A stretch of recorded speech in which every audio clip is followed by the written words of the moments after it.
வணக்கம். இன்றைய மாவட்ட செய்திகள். ஐரோப்பிய நாடான ஹங்கேரி, ஸ்லோவேக்கியா ஆகிய நாடுகளைச் சேர்ந்த 30க்கும் மேற்பட்ட வெளிநாட்டினர் ஆன்மீக பயணமாக தமிழகம் வந்துள்ளனர். சென்னை கபாலீஸ்வரர் திருவண்ணாமலை கோயிலை பார்வையிட்ட பின் இன்று விருத்தகிரீஸ்வரர் கோயிலுக்கு வந்தனர். கோவிலில் உள்ள விருத்தகிரீஸ்வரரை வணங்கி வழிபாடு செய்தனர். குழுவின் தலைவர் லுகாஸ் ஜோல்டான் காபூர் கூறும்போது, தமிழகத்தில் உள்ள ஆன்மீக வழிபாட்டு முறைகள் அருமையாக உள்ளது என்றும் தமிழர் கலாச்சாரம் மற்றும் பண்பாடு வித்தியாசமாக உள்ளது. தமிழர்களின் வழிபாட்டு முறை மற்றும் உணவு முறைகள் எங்களுக்கு மிகவும் பிடித்துள்ளன என்றார். தொடர்ந்து சிதம்பரம் நடராஜர் கோயில், வைத்தீஸ்வரன் கோயில், திருநள்ளாறு, திருவெண்காடு கோயிலுக்கும் செல்ல உள்ளனர். சிவராத்திரி மற்றும் நாட்டியாஞ்சலி விழாவை பார்வையிட்ட பின் வரும் 1ஆம் தேதி சொந்த ஊருக்கு திரும்பி செல்கிறோம் என்றார்.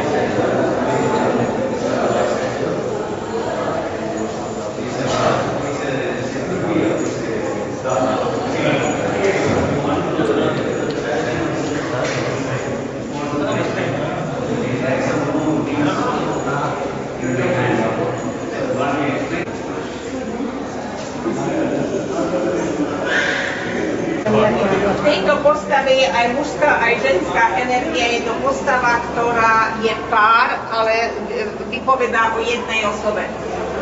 Itt pedig a biztonsági őristen síva egy formája. A tu je forma ochrany, jedna z možných ochrán Sívy. Odaállsz és letapsolod a kezedből, hogy nincsenek terheim, mindent letettem, biztonságban vagyok. Pôjdeme dovnútra takto rukami a smieť sa vyčistíme, očistíme, zbavíme sa všetkého. Tirupattur அடுத்த புலிக்கோட்டை பகுதியில் புதிய பத்திரப்பதிவு அலுவலகம் கட்ட அமைச்சர் வேலு அடிக்கல் நாட்டினார். அடிக்கல் நாட்டப்பட்ட இடம் பழமையான பெருமாள் கோயிலுக்கு சொந்தமான இடம். அந்த இடத்தில் பத்திரப்பதிவு கட்டக்கூடாது என மக்கள் எதிர்ப்பு தெரிவித்தனர். இப்பகுதிக்கு அரசு பள்ளி கட்டிடம் கட்டித்தர வலியுறுத்தி திருப்பத்தூர் சேலம் தேசிய நெடுஞ்சாலையில் அப்பகுதி மக்கள் சாலை மறியலில் ஈடுபட்டனர். சம்பவ இடத்திற்கு வந்த விஏஓ கிராம மக்களிடம் பேச்சுவார்த்தை நடத்தினார்.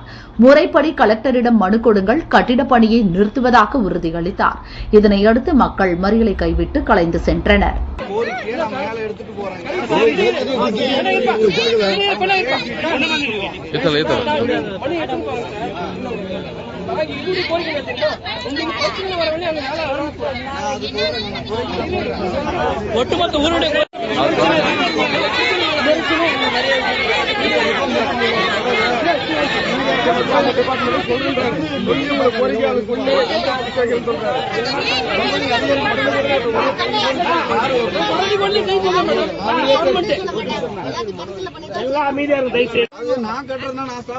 நீங்க ஸ்டெப் எடுத்து சொல்லுங்க சார். இப்ப நீங்க எங்க பதில் சொல்றீங்களா, நீங்க எங்களுக்கு பதில் சொல்றீங்களா, நீங்க ஸ்டெப் எடுத்து சொல்லுங்க. வேலை நிறுத்துங்கன்னு சொல்லிட்டு ஒரு கலெக்டர் கொடுங்க. இந்த வேலை செய்யாத சொல்லிட்டு இது கொடுங்க. நான் கேட்கறது தப்பதான் சொல்லுங்க. நான் எங்களுடைய கோரிக்கை வர வேலை செய்யக்கூடாது. நான் ஒன்றும் சொல்லிட்டேன் சொல்லுங்க. நீங்க மண்டே பெட்டிஷன் எழுதி ஒரே கொடுக்குறேன் சார். கொடுக்குறேங்க, கொடுத்துருங்க. கொடுத்துக்கிற மனுக்கு என்ன, கொடுத்துக்கிற மனுக்கு பதில் மனு என்ன,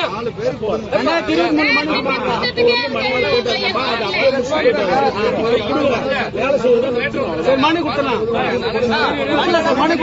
பெரிய ஆபீஸ்ல வந்துக்கிறாங்க கலையில. ஆனா அங்க வேலை செய்யக்கூடாது. இவங்க வாக்குறுதி கொடுக்கணும் சார். இன்னொன்னு சொல்றேன், நாளைக்கு வேலை செய்ய வந்தாங்கன்னா நாங்க அவங்கள வேலை செய்ய விட மாட்டோம். அவங்க பேச்சை கேட்டு எங்க ஊர் ஆளுமே ஸ்டெப் எடுக்கக்கூடாது. நீங்க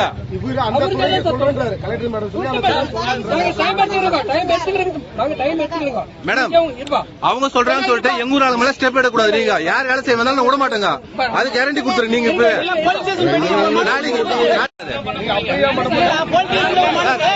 நடக்கூடாதுன்னு சொல்லுங்க. திருப்பத்தூர் புதிய பஸ் நிலையம் அருகில் ஜெயலலிதாவின் 77வது பிறந்த நாள் விழா கொண்டாடப்பட்டது.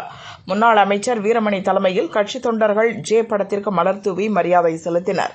நிகழ்ச்சியில் பேசிய மாஜி அமைச்சர் வீரமணி, தமிழகத்தில் அம்மா மருந்தகங்களை மூடி அவரது புகழை மறைக்கவே முதல்வர் மருந்தகங்களை ஸ்டாலின் திறந்துள்ளார். வரும் தேர்தலில் எடப்பாடி தலைமையில் அம்மாவின் ஆட்சியை அமைத்து அவரது திட்டங்களை மீண்டும் செயல்படுத்துவோம் என்றார். இன்றைக்கு பார்த்தால் இன்றைக்கு அம்மாவுடைய மருந்தகங்கள், அம்மா மருந்தகங்களை எல்லாம் மூடிவிட்டு இன்றைக்கு ஸ்டாலினுடைய பெயரில் மருந்தகங்களை திறந்து கொண்டிருக்கின்றார்கள். ஆக இதையெல்லாம் நாம் மாற்ற வேண்டிய காலம் வெகு தூரத்தில் இல்லை. கண்டிப்பாக ஆட்சிக்கு வருவோம். அம்மாவுடைய ஆட்சி எடப்பாடியுடைய தலைமையிலே நடக்கும். இவர்கள் என்னெல்லாம் அம்மாவுடைய திட்டங்களை முடக்கினார்களோ அத்தனை திட்டங்களும் செயல்படுத்துவோம் என்று உறுதியேற்போம் என்று சொல்லி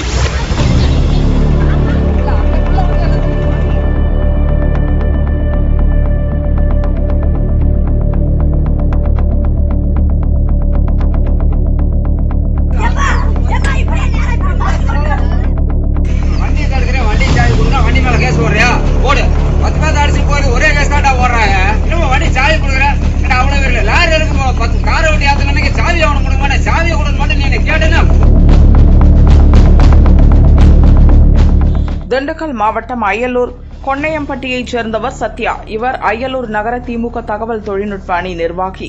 இவருக்கும் அதே பகுதியைச் சேர்ந்த கிருஷ்ணன் என்பவருக்கும் இடையே நில பிரச்சினை உள்ளது. சத்யாவின் குடும்பத்தினர் பிரச்சினைக்குரிய இடத்தில் முறைகேடாக குடிநீர் குழாய் அமைத்தனர். இதுகுறித்து கிருஷ்ணன் மனைவி வசந்தா தமிழக முதல்வர் தனிப்பிரிவிற்கு புகார் மனு அளித்தார். அய்யலூர் பேரூராட்சி அதிகாரிகள் சத்யா குடும்பத்தினர் அமைத்த குழாய் இணைப்பை துண்டித்தனர். இதனால் ஆத்திரமடைந்த சத்யா தனது தந்தையின் காரை ஓட்டிச் சென்று வசந்தா வீட்டின் முன்பு அமைத்திருந்த தகர கொட்டகையை இடித்து தள்ளினார். வசந்தா மற்றும் கிருஷ்ணன் தம்பதியினரை சத்யா குடும்பத்தினர் தாக்கி கொலை மிரட்டல் விடுத்தனர். பதிலுக்கு கிருஷ்ணன் குடும்பத்தினரும் சத்யா குடும்பத்தினரை தாக்கினர். வசந்தா திண்டுக்கல் அரசு ஹாஸ்பிட்டலில் சிகிச்சையில் உள்ளார். இரு தரப்பினரும் கொடுத்த புகாரின் பேரில் 2 தரப்பையும் சேர்ந்த 10 பேர் மீது வடமதுரை போலீசார் வழக்கு பதிவு செய்து விசாரிக்கின்றனர். இந்த நிலையில் சத்யாவின் தந்தை கணேசன் எதிர்த்தரப்பினரை மிரட்டும் வீடியோ வெளியானது.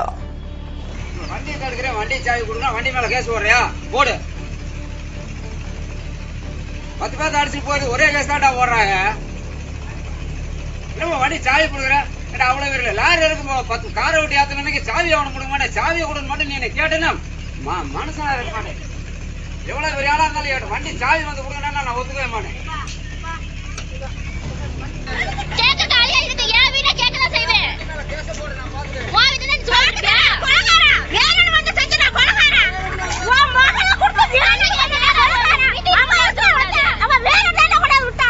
விழுப்புரத்தில் பழமை வாய்ந்த கைலாசநாதர் கோயில் உள்ளது. கோயிலில் ஆண்டுதோறும் வரும் மகா சிவராத்திரி விழா சிறப்பாக நடைபெறும். இந்த ஆண்டு மகா சிவராத்திரி விழாவில் 4 கால யாக பூஜைகளும் 1008 சங்கு அபிஷேகம் நடத்த திட்டமிடப்பட்டுள்ளது. விழாவில் பங்கேற்கும் பக்தர்களுக்கு வழங்க 40,000 லட்டு தயாரிக்கும் பணி கோயில் வளாகத்தில் நடைபெற்றது. லட்டுக்களை பிரதோஷ பேரவையினர் தயாரித்தனர். தூத்துக்குடி மாவட்டம் ஸ்ரீவைகுண்டம் பணிக்கநாடார் குடியிருப்பு அரசு உதவி பெறும் ஸ்ரீ கணேசன் மேல்நிலைப்பள்ளி உள்ளது. பள்ளியில் அறிவியல் ஆசிரியராக பணியாற்றுபவர் ராமன், வயது 42. இவர் கடந்த 6 மாதமாக தற்காலிக ஆசிரியராக பணியாற்றுகிறார். 8ஆம் வகுப்பு மாணவிக்கு ஆசிரியர் ராமன் தொடர்ந்து பாலியல் தொந்தரவு கொடுத்து வந்துள்ளார். விஷயம் மாணவியின் தாயாருக்கு தெரிய வரவே மாணவியின் தாயார் ஸ்ரீவைகுண்டம் அனைத்து மகளிர் போலீஸ் ஸ்டேஷனில் புகார் கூறினர். அறிவியல் ஆசிரியர் ராமன் மீது போக்சோ வழக்கு பதிவு செய்தனர். போலீஸ் தேடுவது அறிந்த ஆசிரியர் ராமன் எஸ்கேப் ஆனார். தலைமறைவான ஆசிரியர் ராமனை போலீசார் தேடி வருகின்றனர்.